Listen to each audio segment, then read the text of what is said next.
அப்படின்னா, இந்த மேஷ லக்னத்திற்கு ஒருவருக்கு சந்திர திசை வந்தாலும் சரி அல்லது சூரிய திசை வந்தாலும் சரி, இந்த காலகட்டங்கள் அவர்களுடைய வாழ்க்கையில் ஒரு நிலம் வாங்கக்கூடிய அமைப்பு, பூமி வாங்கக்கூடிய அமைப்பு, ஒரு படிப்பின் மூலம் ஒரு பொருளாதார முன்னேற்றம், படிப்பின் மூலம் வளர்ச்சி, குழந்தைகளுடைய வளர்ச்சி, குழந்தைகள் வருமானத்துக்கு வருவது, இப்படி பல விதத்தில் பாக்கியங்களும் அதிர்ஷ்டங்களும் உங்களுக்கு தேடி வரக்கூடிய ஒரு அமைப்பு.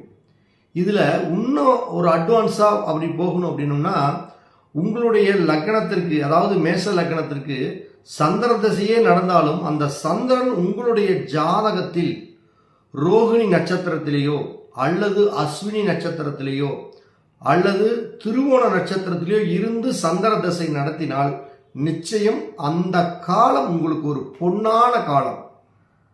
அந்த காலங்களில் கரெக்டாக நம்ம பயன்படுத்தி ஒரு வீடு கட்டுறது, ஒரு திருமண வாழ்க்கையை அமைச்சுக்கிறது, ஒரு படிப்பின் மூலம் அடுத்த பரிணாமத்துக்கு போய் நம்ம வாழ்க்கையில் எந்தெந்த விதத்தில் ஜெயிக்க முடியுமோ அந்தந்த விதத்தில் ஜெயிக்கக்கூடிய வல்லமை இந்த சந்திர திசை தன்னுடைய சுய நட்சத்திரத்தில் இருந்தால் உங்களுக்கு வாரி வழங்கியே தரும்.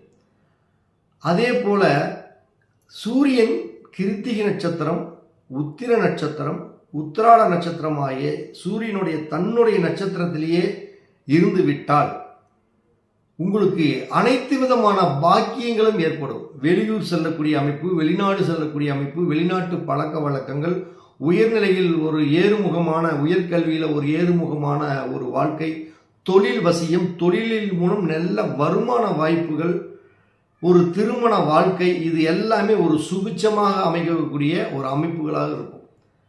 அப்போ இந்த மேஷ லக்னத்திற்கு சந்திர தசையோ சூரிய தசையோ வந்து தன்னுடைய சுய நட்சத்திரத்தில் இருந்தால் இந்த கிரகங்கள் உங்களை உட்கார வச்சு சாப்பாடு போடும். அந்த அளவுக்கு அதிர்ஷ்டத்தை வாரி வாரி வழங்கும்.